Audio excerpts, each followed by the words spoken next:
Endiki mavzumunda vatandaş, menvancını ötküzüp bir iş kımmeti ördüdü.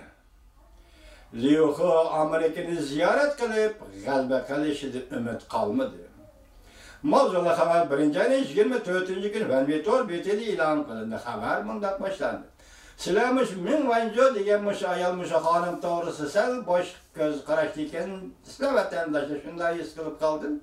Bu mesele pek nazik mesele. Çünkü hazır Amerika Koşmuş Ştatlarıyla Cumhuriyet Halk Cumhuriyeti oturursa da başka meselelerden alkıp çıkıp yani bir mesele yani 5. evlat internet teknikisi. Yani hazırki dünyadaki tekniki inkılabının 5. devre başlanan devirdeki iki devlet oturursa rekabet gibi gevdilik aldı. Menvencu diyen ayal oturuğa çıktı. Bazı bu kişi münasibetsiz bu fakat adliye meselesi değil. Bazı torbetlerde bu münasibetlik. Amerika Cumhuriyeti Sözcüsü de münasibetlik mesele. Çünkü 2025 yıl planını Amerika bekar kılışını talep kıldı degende kesildi. Şu menvencu vakası hazır hesapta etkanda Amerika Koşmuş Ştatları, Kanada hükümeti ve Cumhuriyet 3 devlet oturursa da bir sezgür mesele bulup tuttu.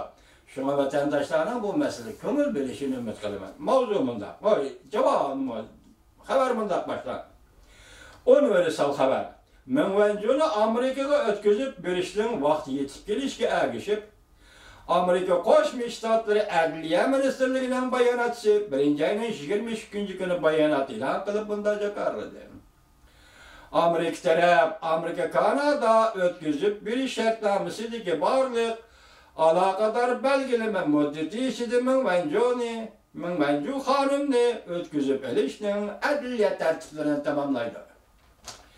Reuters agentliği haber kılıbında görsetti. Kanada'nın Amerika Turistlik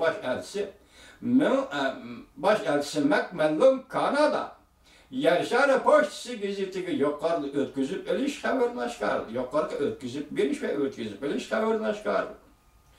Hem de Cumhuriyet kolgayla Kanada'nın grejdanı elan kılgan hükümge Kanada narazı bulup bir gün ötkenliğinke. Mesela Cumhuriyet'e kolgaylanan kişiler yana bir eylenge ölüm cezası ilan kıldı o Xitay hükümeti. Şuna Kanada narazılık bildirip bir gün ötkenliğinke Amerika taraf menvencunu ötküzüp eliş doğrusu nait tez bayanat ilan kıldı. O şaş bir günde Amerika Koşmuş Ştatları'nın devlet şakatı film şeklinde Davos Halkara İktisat Menberi'de not sözde mundak görset. Devlet şakatı Mike Pompeo'nun Davos şehrinde söz diyen not kırın. Gerçi Amerika Cumhuriyeti söhbeti ve eski devlet münasibetiyle ümit var bolsak mı? Lekin aldan şart şu ki soda ticaret ve Cumhuriyet demokrat yerleştiriş doğrusu da Cumhuriyet Amerika'ya boysunuşu lazım. Biz başka gün sözde bağlandık ya da haber ya da tekrarlamak.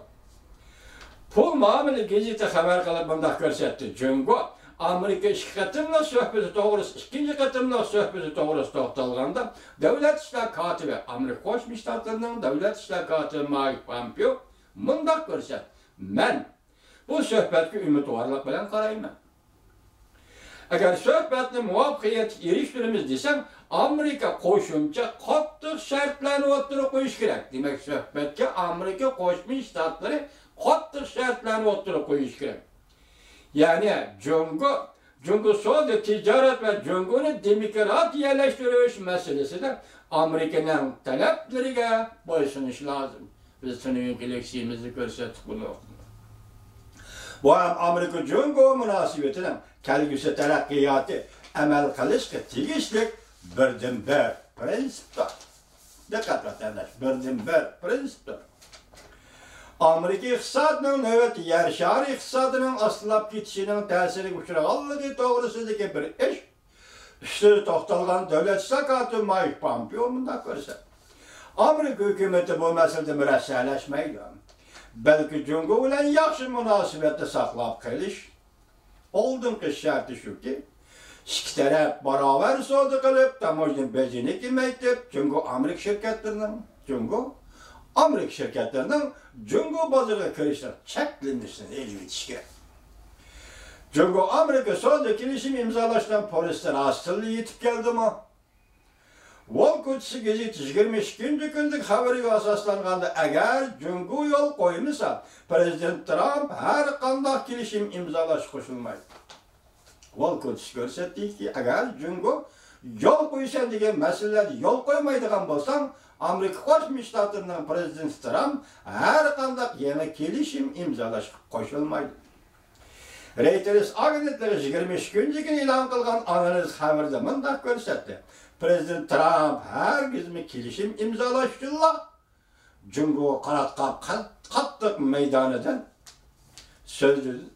qattiq maydonni hargiz bo'shatmaydi. Reuters Aqsarayning maslahatchilarining so'zlaridan naql keltirib bunday ko'rsatdi. Jungo Amerikaning mahsulotlarini ko'plab setib olishga ma'qul kelgandimi?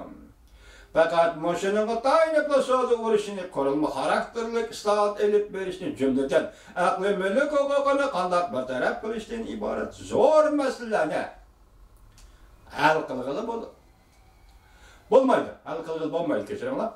Bunun mevcut ilosi Amerika Jungo söhbeteki tesir görüştemdi.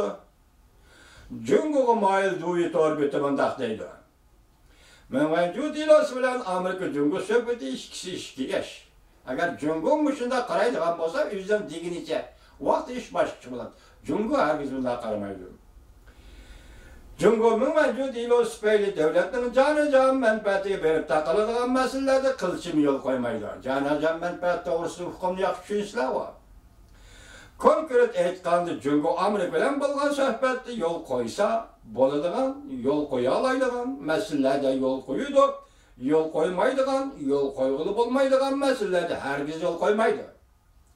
Mevcut ilosinin bunun bilen münasebeti yok. Dedi Dovi torbeti Xitayning merkezi hükümetinden başkurduğun torbeti.